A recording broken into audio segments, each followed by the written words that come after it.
Habitat for Humanity is a charitable, non-governmental and non-profit organization operates on an international scale with volunteer network in more than 100 countries worldwide.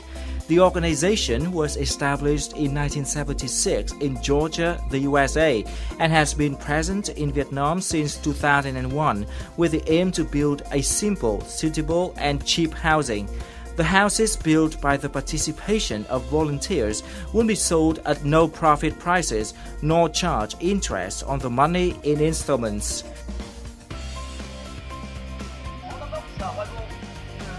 Recently, the Habitat for Humanity Vietnam's annual activity, Vietnam Big Build, firstly deployed in the northern mountainous areas, has successfully called on the participation of more than 200 international volunteers to build 20 houses for poor families in Phu Thọ province. My mom did a habitat build in China a couple years ago, and I saw how great their experience was. My mom and her friend Sally, they're both here as well, and I saw how great their experience was, and I knew that one day I wanted to be a part of it as well. And when they signed up for the one in Vietnam, I just knew that I had to be a part of it. One of the biggest things that I've taken away from this project in Vietnam is the fact that even though I don't speak Vietnamese and the families don't speak English, we've been able to build something so great. So we've been able to get past those walls or those boundaries of language barrier. You know, as we've seen this week here with the Big Build, the real power of this initiative is that you bring together so many different people in partnership, and I think that's going to be a really strong model that can really help accelerate development here in Vietnam. The government can do lots, and it's done a lot. The Vietnamese government can do a lot on its own. But, you know, embracing partnerships is an even better way, I think, to really speed up and make sure that, you know, that all Vietnamese have the same opportunities, access to essentials like housing, healthcare, education. Experiencing 40 years of global operation and 15 years in Vietnam, this model is highly appreciated and responded not only by international volunteers and donors, but also companies' social responsibility programs and governments worldwide.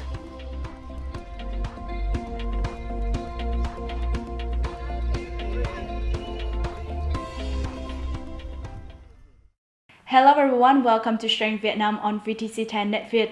Follow the success of Vietnam Big Build 2016. We're here today with the Director of Habitat for Humanity Vietnam, Ms. Kelly, to find out more about these models and how we can resolve the problems of housing and water sanitation for poor community in Vietnam. Thank you, Ms. Kelly, for joining our program today. Could you share with us the initial vision behind the establishment of Habitat for Humanity in Vietnam? Some of the economic advancements that are well known to Vietnam, especially in the big cities, are still slowly making it to the rural area. So there's still a number of families in great need of housing and improved housing and other support. But what I found is that the families who are living in those areas, they're very resilient, they're very hardworking. I would say just in general, very happy and satisfied. And so it's always a pleasure to meet with them and talk with them and hopefully be able to work with them to improve their housing conditions. How helpful do you think this initiative will help in sharing the burden of the Vietnamese government in rural development and housing for poor community? Everywhere around the world, housing is a challenge. It's very expensive, and governments always have programs, but in countries such as Vietnam, the need is quite large, and therefore Habitat is one of the stakeholders who can come and support their government to meet their goals and meet their objectives to improve housing conditions. And oftentimes the government focuses their program on those families who are most in need, the poor families.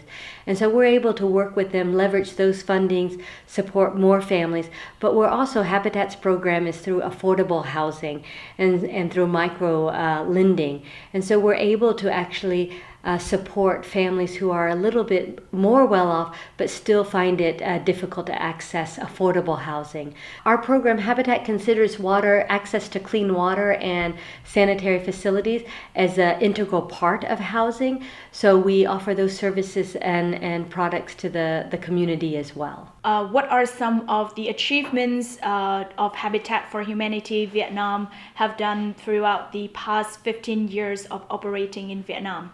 During that time, we've been able to support more than 13,600 families to improve their housing. Currently, we're working in 9 provinces. In the north, we're working in Hoa Binh, Tay Binh, and Phu Tho. In the central, we're working in, we have 2 projects in Quang Nam province, and in the south, we're working in Tinh Giang, Long An, Vung Tau, and Dong Thap.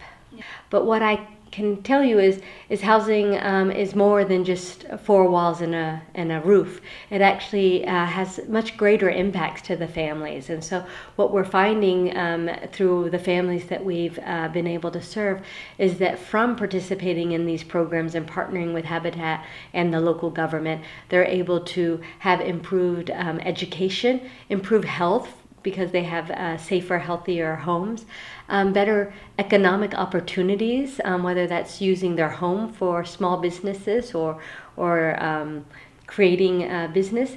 But it's also important for social inclusion in the community, as well as female empowerment in the community.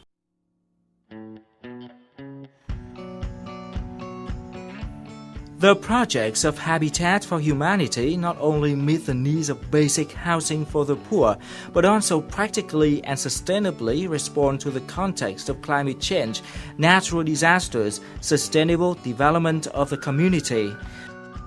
A lot of families in the Mekong region, severely damaged region by climate change and natural disasters, have home thanks to the participation of international volunteers.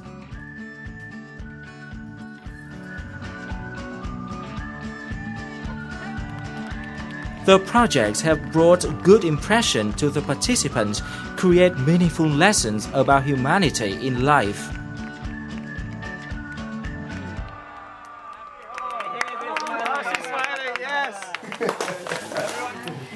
This is amazing. We built a home, guys. It's fantastic. I love this.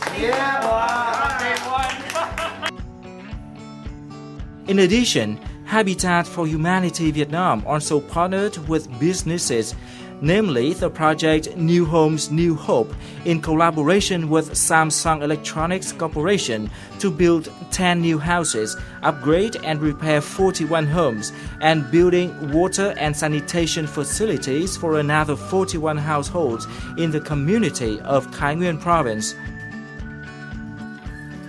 This initiative has proven the effectiveness of linking social resources to solve common problems.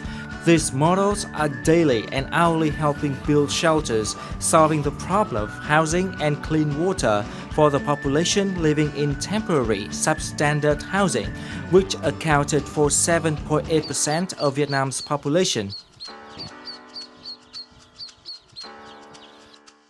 Is there any project that is most memorable for you? But some of the most exciting projects that we have are ones where we involved volunteer engagement, and that can be in different ways. But I think recently we had the large build event that we called Vietnam Big Build, and so we had more than 200 volunteers building at the same time 20 houses in 1 week. That just builds a lot of excitement in the community amongst the government. It's very exciting and inspiring for the Habitat team itself, and of course the donors and the volunteers love to be able to be part of such an event that has such a tangible result at the end.